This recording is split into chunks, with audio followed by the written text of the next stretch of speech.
माबा खोनायाखै होनबा अडिअ भाइरेल जायाखै होनबा बेखौ मा नंखाय होनना बुंगोन नामा नंखायबा केस होथों नङा मानहानि केस होथों नंखायबा डिफेमेसन केस होथों मानो होआखै सोरो बिक्रम दैमारिया सोर बे हा आङो मोनसे खोथा मिनिनो ओंखारगासिनो मानसिफोरखौ आरो हा आं नाम लानो बायो नाथाय जों अबे लामाजों थांगासिनो आं मिथिया एसे एनै फैसानि थाखाय मानि थाखाय सानैसो मानसिखौ ओरैबायदि जोङो माने माबा खालामगासिनो आरोखि माने मिडियायावल' दै पाब्लिकआव मा दं आं मिथिया मिडियायावल' खालामबाय थादों बिसोरखौ सोंलाय नों जायनि नाम लादों बिसोरनाव सोंलाय बिसोरनाव 6 जनसो ग्रुप दोङो हा बिसोरनि ग्रुपआ मा नेक्स्ट जेनेरेसन लिडार बायदि खालामनो नागिरथारो गावखौ नङा होमबा जे दिनै माने BPF आवनो हमना ला आरोखि नेचारेलि मानसिया डेथ जायो नङा होनबा सानसे थैगोन अराय थाथाराबो नङा बे बुहुमाव हा हाग्रामा साराबो सानसे थैगोन बैसो जानानै आंबो थैगोन जेसेबां दं नङा होनबा मर्टेल ना नङा होनबा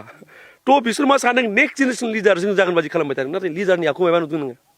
लिडारनि आखु दंबा दिनै इउथनि जे खोथा बुंदों जायनि नाम लादों नोङो बेहा बुंबा गाज्रि जायो गारि सारनि खोथा बुंगासिनो नोंसोर दा सोङाखै नालाय आंनो बुंदों आरो आं फेसबुकआव लिरना सोंगासिनो दङ मानो बिदि लिरदों होननानै आंहा गारि सार लानो जेबो जेलासि गैया नोंनि खस्थ'जों जुदि लादों माबा मोनसे आंहा बुंनांगौ जेबो गैया नाथाय नों इउथ लिडार होनना बुंगासिनो गावखौ आं इउथ लिडार होननानै इउथनि थाखाय मा सिमां दङमोन मा सिमां दङ आरो थांनाय 6 मासाव नों जिबायदि गारि लादों नङा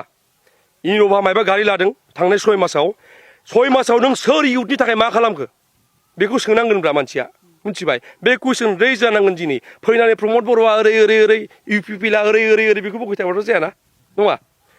इउथनि थाखाय 6 मासाव मा खालामखो बेखौ कुइसन खालामग्रो माथोलाय बै 2 लाखखौनो माथो मोजाङै राननो हायासै माथो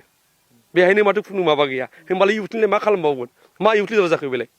नङा बाथ्राया जोंनाव सोंब्रा जों मा खालामदों नाजागासिनो जोङो बाख्नायनोबो नाङा थेवबो थैथां बनब्ला नाजागासिनो नै